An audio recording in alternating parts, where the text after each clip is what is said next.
પ્રદેશ સહિત ગુજરાતભરમાં રામનવમીના દિવસે ભારે ભક્તિભાવપૂર્વક રામ જન્મની ઉજવણી કરવામાં આવે છે। ત્યારે મહેસાણા જિલ્લાના વિસનગર શહેરમાં પણ આગામી રવિવારના રોજ રામનવમી નિમિત્તે માયા બજારના રામદ્વારા મંદિરમાંથી ભવ્ય શોભાયાત્રા નીકળશે, જેના કારણે શહેરમાં શાંતિમય વાતાવરણમાં રામનવમી મહોત્સવની ઉજવણી થાય તે માટે આજે સાંજે 5 વાગ્યે હરિહર સેવા મંડળ ખાતે શહેર પોલીસ તંત્ર દ્વારા શાંતિ સમિતિની બેઠક યોજાઈ હતી, જેમાં શહેર પોલીસ ઇન્સ્પેક્ટર શ્રી A.N. ગઢવીના અધ્યક્ષ સ્થાને યોજાઈ હતી, જેમાં વિસનગર નગરપાલિકાના ચીફ ઓફિસર પાર્થ ત્રિવેદી ઉપસ્થિત રહ્યા હતા। આજની આ બેઠકમાં હિન્દુ અને મુસ્લિમ સમાજના આગેવાનો હાજર રહ્યા હતા। આજની આ બેઠકમાં દર વર્ષે રથયાત્રાના રૂટ ઉપરથી નીકળતી રામનવમીની શોભાયાત્રા પણ તે જ રૂટ ઉપર નીકળશે તેવી ચર્ચા કરવામાં આવી હતી। રિપોર્ટર પ્રકાશ સોની, વિસનગર। વિસનગર માટે કહું, મારું પહેલા બી જોબ કરેલી છે અને છેલ્લા વર્ષથી છું। શાંતિ સમિતિની મિટિંગ ફોર્માલિટી છે, ઔપચારિક આપણે મળીએ છીએ। દરેક સમાજનો બહુ જ સારો સહકાર મળે છે। કોઈ પણ પ્રસંગ હોય, હિન્દુ સમાજનો હોય, મુસ્લિમ સમાજનો હોય કે બીજા કોઈ પણ સમાજનો હોય છે, આપ સર્વે આગેવાનો ખૂબ જ સારી રીતે અમને સહકાર આપો છો।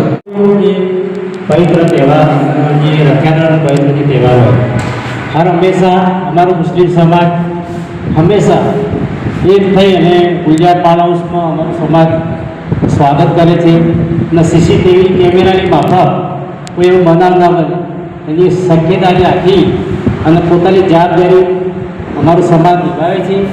એ જ રીતે અમે પણ અપેક્ષા રાખી આગામી મહોરમ તહેવાર આવે, આપ શ્રી પણ અમુક જગ્યાએ અમારું પણ તમે સ્વાગત કરો, જેથી એકતા આપણી મજબૂત રહે, શહેરમાં શાંતિ અને હંમેશા એવો માહોલ પણ આપણે જોવા મળ્યો છે।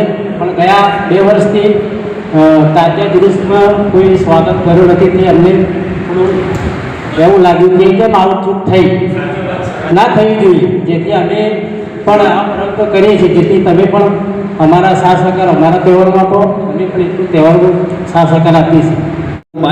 4થું વર્ષ છે રામનવમી શોભાયાત્રાનું અમારા આયોજનનું। અમને ક્યારે શાસન તરફથી, પ્રશાસન તરફથી કે લોકો તરફથી અમને ક્યારે તકલીફ થઈ જ નથી, એટલે અમને તે વાતનો વિશ્વાસ જ છે કે અમને અહીંયા કોઈ તકલીફ પડવાની છે જ નહીં। કારણ કે વિસનગરની દરેક પ્રજા એક શાંતિમય જીવન જીવે છે અને શાંતિમય જીવન જીવતી જ રહેવાની છે।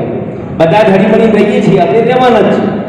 પણ વિશ્વ હિન્દુ પરિષદ વતી તમારી વચ્ચે આજે વિનંતી જ કરવા આવ્યો છું કે બધા આપણે એક સાથે રામનવમી શોભાયાત્રામાં ભગવાન રામનો જન્મોત્સવ સાથે ઉજવીએ અને હર્ષોલ્લાસથી ઉજવીએ, આનંદથી ઉજવીએ અને પ્રશાસન જે પ્રમાણે આપણું વર્તન કરવાનું કે એ પ્રમાણે અને આપણે એક મર્યાદામાં રહીને આપણે પોતે આપણું પોતાનું જે વર્તન કહેવાય એ વર્તન આપણે જાળવી અને વિસનગરમાં 4 ચાંદ લગાવીએ। રામનવમી શોભાયાત્રા જ્યારે બીજા દિવસે ન્યૂઝ રિપોર્ટમાં આવે એટલે એવો ખ્યાલ આવો જોઈએ ભવ્ય ભગવાન શ્રી રામના જન્મોત્સવની ઉજવણી થઈ, એક શોભાયાત્રા સરસ રીતે પૂર્ણ થઈ। બસ એ અમારી વિનંતી છે વિશ્વ હિન્દુ એ આપણી બધાની યાત્રા છે। અત્યારે હાલ ડ્રેનેજ લાઈનનું ને બધું ખોદકામવાળું કામ નગરપાલિકા દ્વારા ચાલી રહ્યું છે, એટલે આપણે રૂટ લાંબો નહીં કરતા જે રથયાત્રાનો જે રૂટ જે ચાલી રહ્યો છે એ પ્રમાણે જ કરીએ તો આયોજન જળવાઈ રહે। એમાં પોલીસનો પણ સાથ સહકાર મળે, નગરપાલિકાનો સાથ સહકાર મળે અને આપણા નગરજનો તો આપણા છીએ, એટલે શાંતિપૂર્વક એ જૂનો રૂટ નક્કી કરીએ શાંતિ સમિતિની બેઠકમાં સરવાનું અને એ રીતે આપણે યાત્રા ભગવાન શ્રી રામની યાત્રા નીકળે।